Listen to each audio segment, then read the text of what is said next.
Bonsoir à tous, il est 22 heures. Bienvenue à vous dans cette nouvelle édition. Voici les titres. Le président de la République donc, a accordé un entretien à la VOA dans lequel il a affirmé la légitimité de la candidature de Djibouti au poste de membre non permanent du Conseil de sécurité des Nations Unies et signature d'une convention de partenariat entre le ministère du Travail et l'Agence nationale pour les personnes handicapées.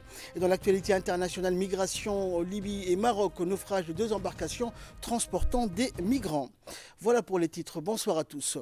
Le président de la République, Ismaël Omar Guelleh, prendra part donc demain lundi à Paris à l'hommage officiel que la France rendra à son ancien chef d'État Jacques Chirac, décédé donc jeudi dernier. Au cours de sa participation à cet hommage solennel de la France à Jacques Chirac, le président Guelleh assistera aux côtés de nombreux autres chefs d'État et de gouvernement du monde entier à l'ensemble d'étapes prévues dans le cadre de cette cérémonie et relatives donc notamment à une organisation d'obsèques à l'église Saint-Sulpice de Paris et à l'observation d'une minute de silence au palais de l'Élysée.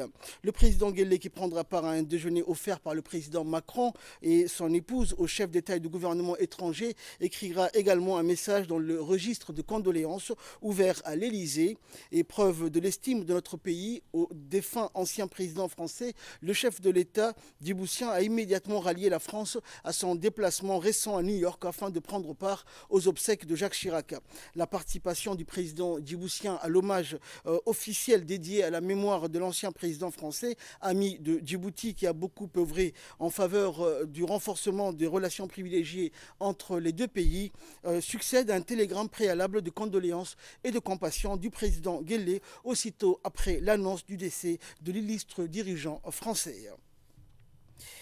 Le président de la République, Ismaël Omar Guelleh, donc, dans le cadre d'une interview récemment réalisée avec le service Somalie de la Voix de l'Amérique ou la VOA à New York, en marge de sa participation aux travaux de la 74e Assemblée générale des Nations Unies, décrit notre pays comme étant le candidat légitime de l'Afrique de l'Est pour le siège non permanent au Conseil de sécurité des Nations Unies. Le président Guelleh s'est exprimé en ces termes. Le chef de l'État a volontairement concédé ce profil à notre pays, eu égard au surplus de légitimité et de conformité, notamment procédurale, qui le caractérise par rapport à son principal compétiteur pour ce poste, en l'occurrence le Kenya. Le principe de rotation, celui de priorité récusée au dernier pays à avoir siégé au Conseil. Tout plaide en faveur d'une élection de Djibouti par rapport au Kenya, a fait observer le président de la République.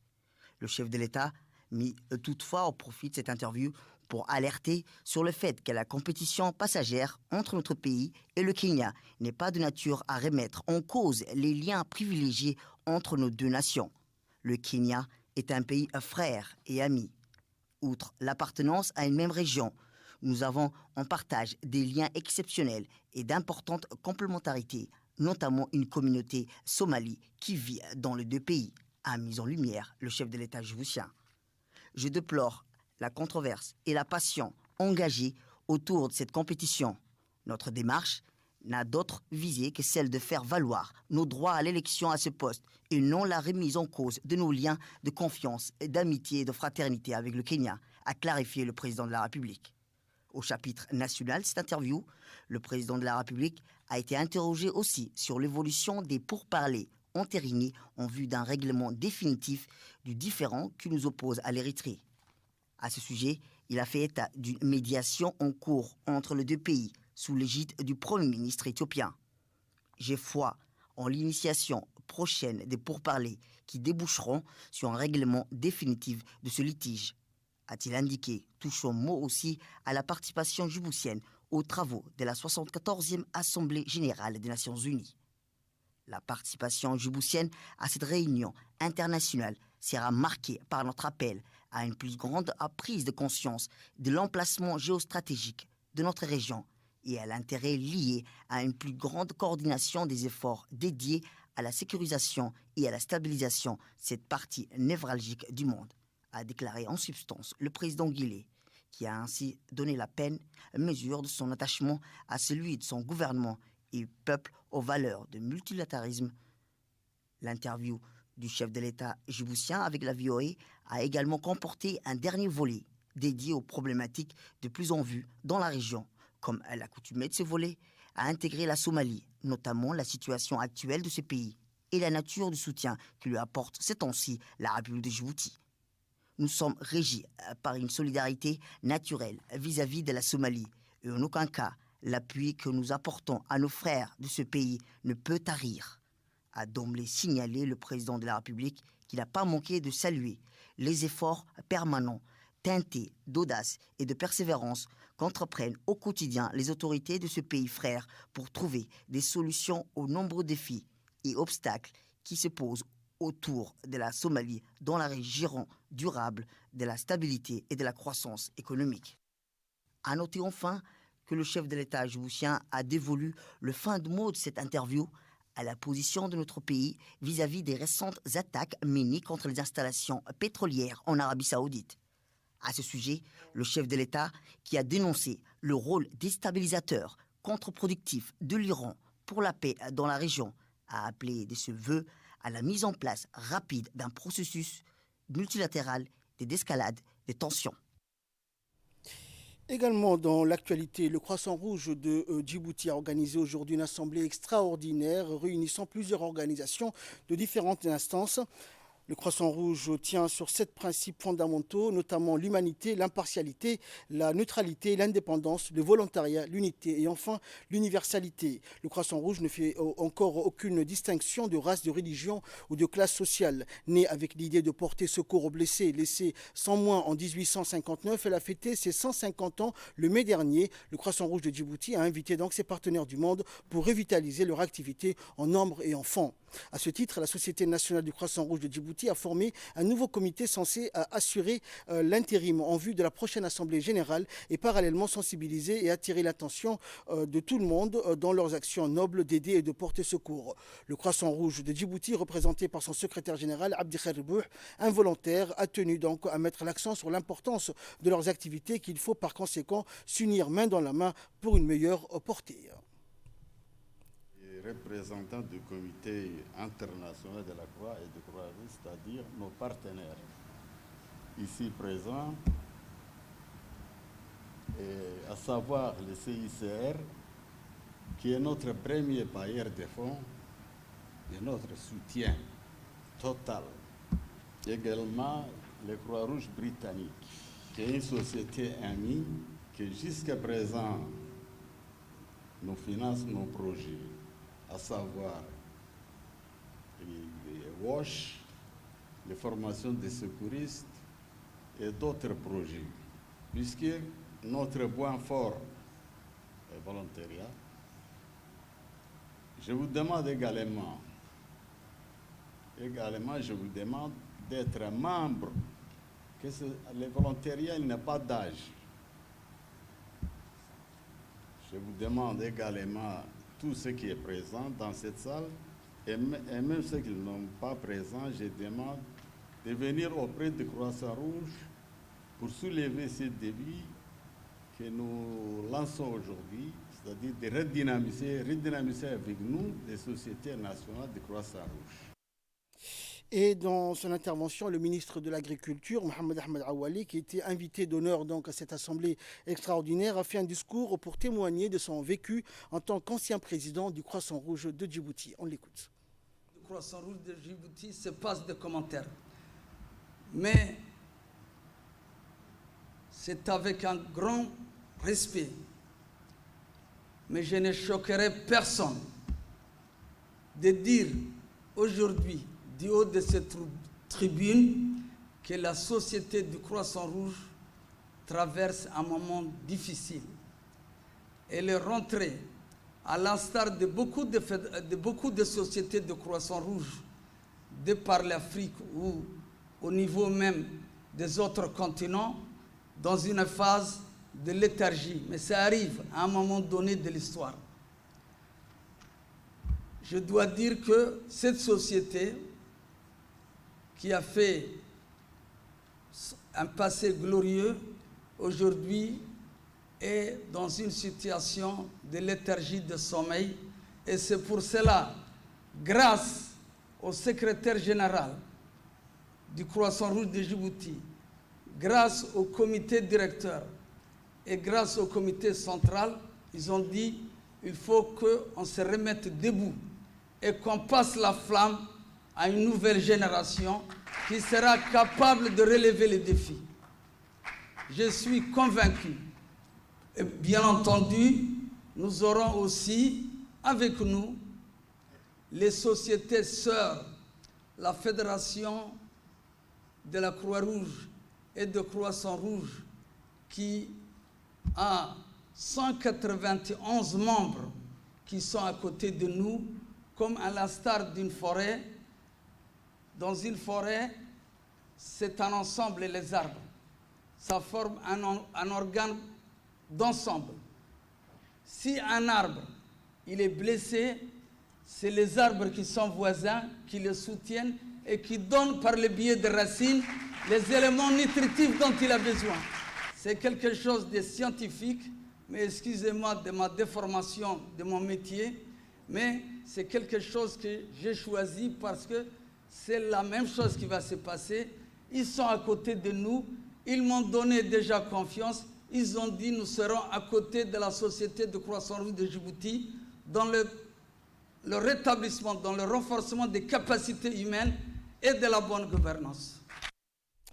Toujours en nouvelle nationale, le ministre du Travail chargé de réforme de l'administration, Ismaël Ibrahim Roblé, et le directeur général de l'Agence nationale des personnes handicapées de Al Saïd ont signé une convention de partenariat ce matin au cabinet du ministre.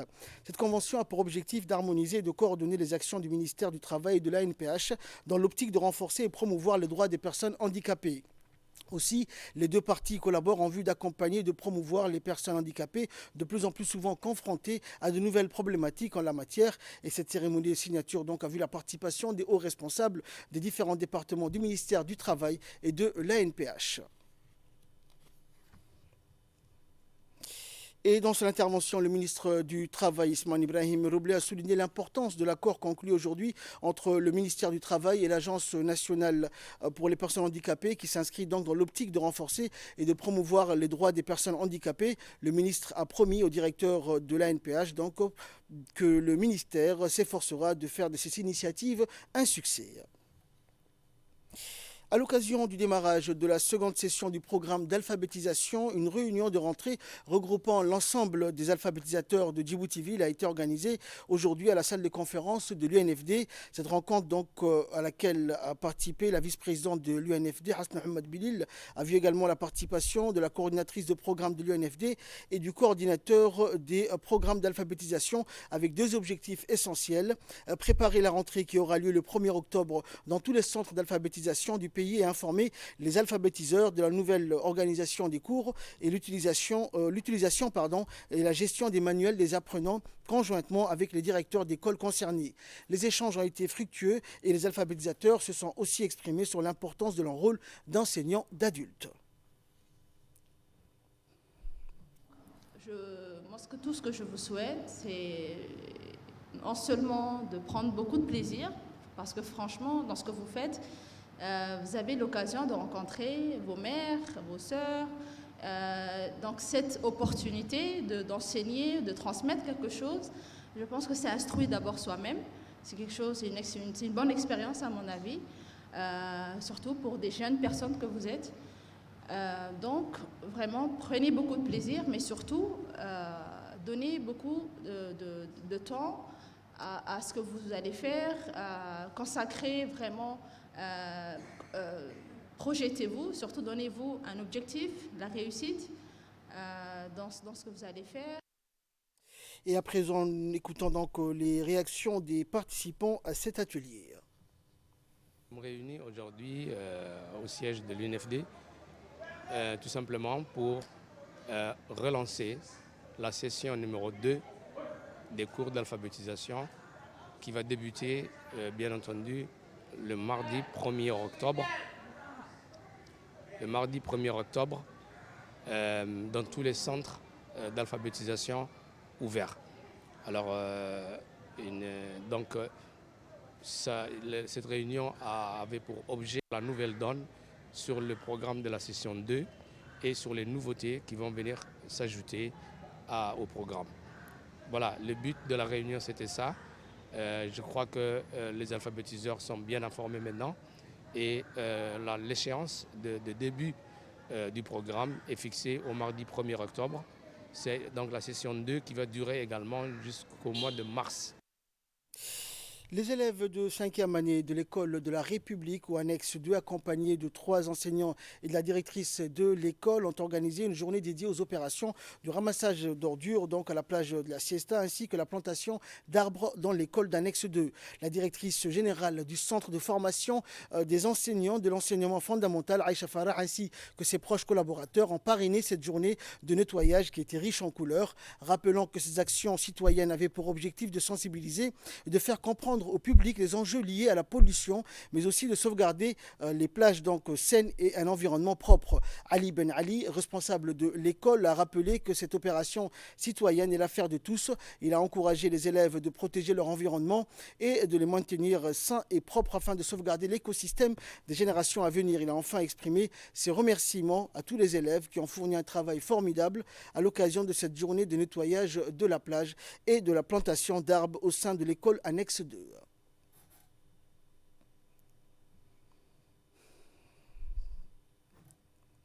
Détruit l'atmosphère de la Terre. Les rayons solaires qui étaient très dangereux viennent de rentrer. Il y a un réchauffement climatique. Le soleil fait chaud. Il fait chaud, le pôle Nord est en train de fondre, l'eau commence à monter. Nous nous demandons comment sera notre avenir à nous. Donc nous vous demandons d'arrêter de polluer notre terre. Après la sous-préfecture de Damerjoug, le nouveau préfet de la région d'Arta, Mohamed Chekho, s'est rendu donc aujourd'hui dans la localité de Wea. Une importante population donc a accueilli chaleureusement le nouveau préfet donc ainsi que le président du conseil régional et la délégation qui les accompagne. Et cette tournée donc s'est effectuée en présence des officiers de la gendarmerie et du corps militaire Waïs Adjab ainsi que le délégué du médiateur d'Arta. Une réunion de présentation a eu lieu donc ensuite le préfet s'est entretenu avec les notables et les femmes tout en les remerciant de cet accueil chaleureux. Enfin, le nouveau préfet d'Arta a visité l'école fondamentale et le centre de santé de Wea. Cette étape donc s'inscrit dans le cadre des rencontres avec la population des différentes localités de la région. La prochaine étape donc de la tournée du nouveau préfet d'Arta, Mohamed Chekho Hassan, sera donc la sous-préfecture de Karta PK51.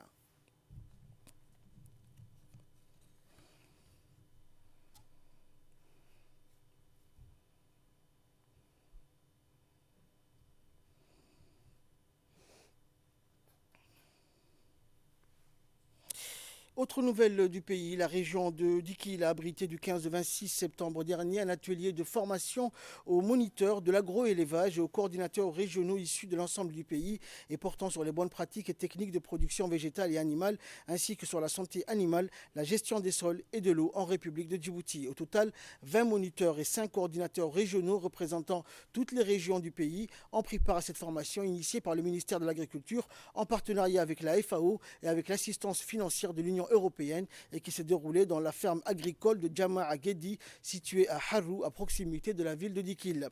Durant cet atelier, les agro-éleveurs du pays ont ainsi pu bénéficier des connaissances et des compétences visant à renforcer la productivité des productions végétales et animales et d'échanger leur expérience en matière de bonnes pratiques agro-pastorales.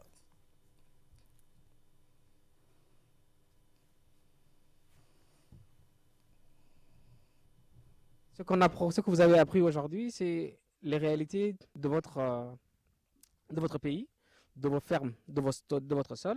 Et j'espère que ceci va être répliqué parce que vous êtes les formateurs, les futurs formateurs. C'est vous qui allez transmettre ces savoirs aux fermiers, aux agriculteurs qui seront sur le terrain.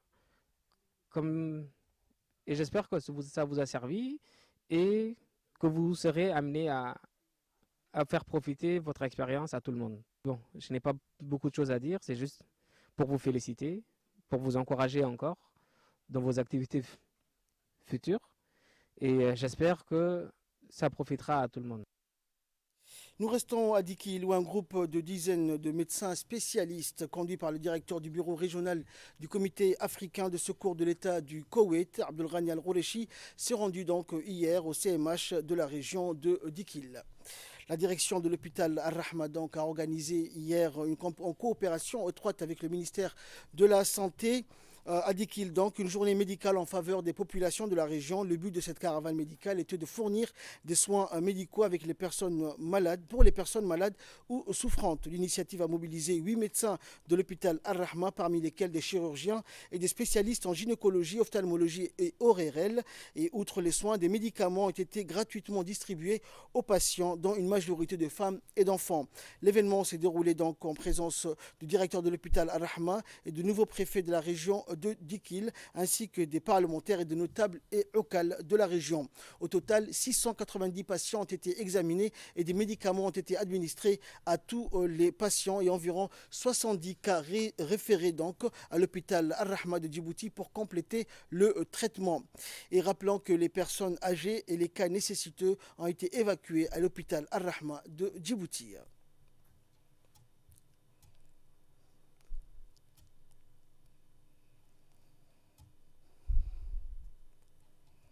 De l'ORL, de l'ophtalmologie, de la chirurgie générale, de la gynécologie. Donc je pense que toutes les spécialités sont presque réunies. Cette équipe, cette caravane médicale est bien sûr accompagnée par le ministère de la Santé, des techniciens, des responsables plutôt du ministère de la Santé. Et on sait que Dikil, c'est une grande région, c'est une région cosmopolite. Il y a 3 sous-préfectures également. Donc dans un proche avenir, nous souhaitons à ce que ce genre de caravane passe aussi dans les 3 autres circonscriptions administratives pour que la population rurale puisse en bénéficier également. Donc, ceci étant dit, nous remercions le complexe Ar-Rahma, surtout Rahma International Société, représenté ici bien sûr par le directeur général du complexe Ar-Rahma, de M. Abdel Ghani. Sport à présent, dans le cadre de leur séjour donc à Qatar, l'équipe nationale de football donc et les requins donc a été organisé en leur honneur un déjeuner de gala par l'ambassade de Djibouti au Qatar en l'honneur donc des requins de la mer Rouge de Djibouti et des athlètes djiboutiens participant au championnat du monde d'athlétisme qui se déroule au Qatar en 2019. La cérémonie de réception s'est déroulée à l'hôtel Ratana City Center et à leur arrivée, la délégation a été accueillie par la chargée d'affaires de l'ambassade de Djibouti au Qatar, Zahra Hassan Cheikh, et par le personnel de l'ambassade. Lors de cette réception, la chargée d'affaires de l'ambassade donc a félicité l'équipe nationale de football et d'athlétisme après avoir pris donc le ticket de la phase de poule pour la qualification de la Coupe du Monde 2022 au Qatar. Madame Zahra a souhaité à l'équipe nationale de poursuivre dans cette perspective afin d'atteindre donc le sommet du football mondial et africain ainsi que les athlètes djiboutiens.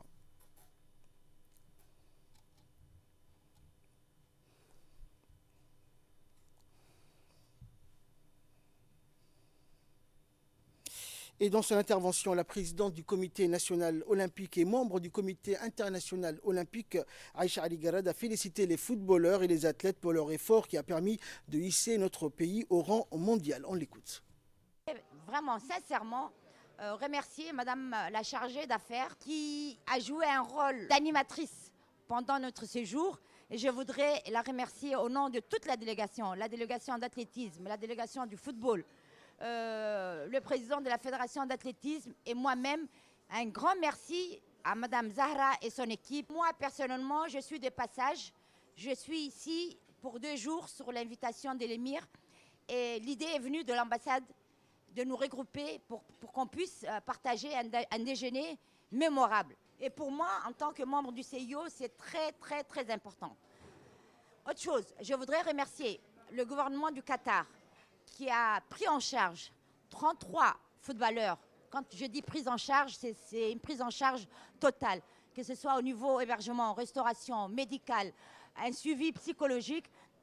Au nom de la République de Djibouti, je voudrais remercier le gouvernement qatari. Et de là, nous passons à ce qui fait la une de l'actualité internationale. Naufrage donc de plusieurs embarcations transportant des migrants entre la Libye et le Maroc. La suite dans cette séquence. Au moins 2 embarcations transportant des migrants ont fait naufrage ces dernières heures, l'une au large des côtes libyennes, l'autre au large des côtes marocaines.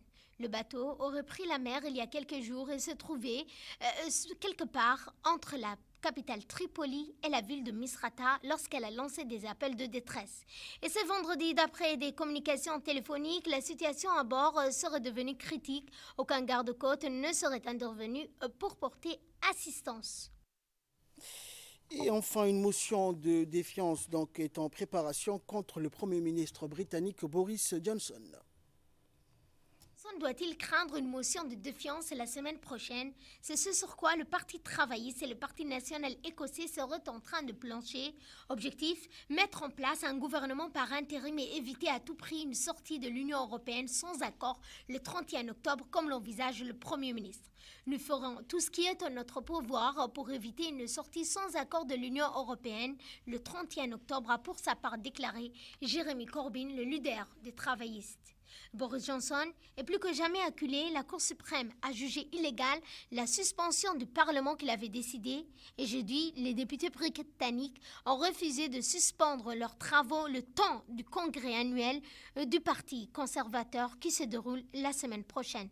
Jeremy Corbyn se verrait bien Premier ministre par intérim, mais son nom ne suscite pas l'adhésion de tous au sein des partis de l'opposition. C'est tout pour ce journal. Merci de l'avoir suivi. Restez avec nous. Le programme continue sur Télé Djibouti.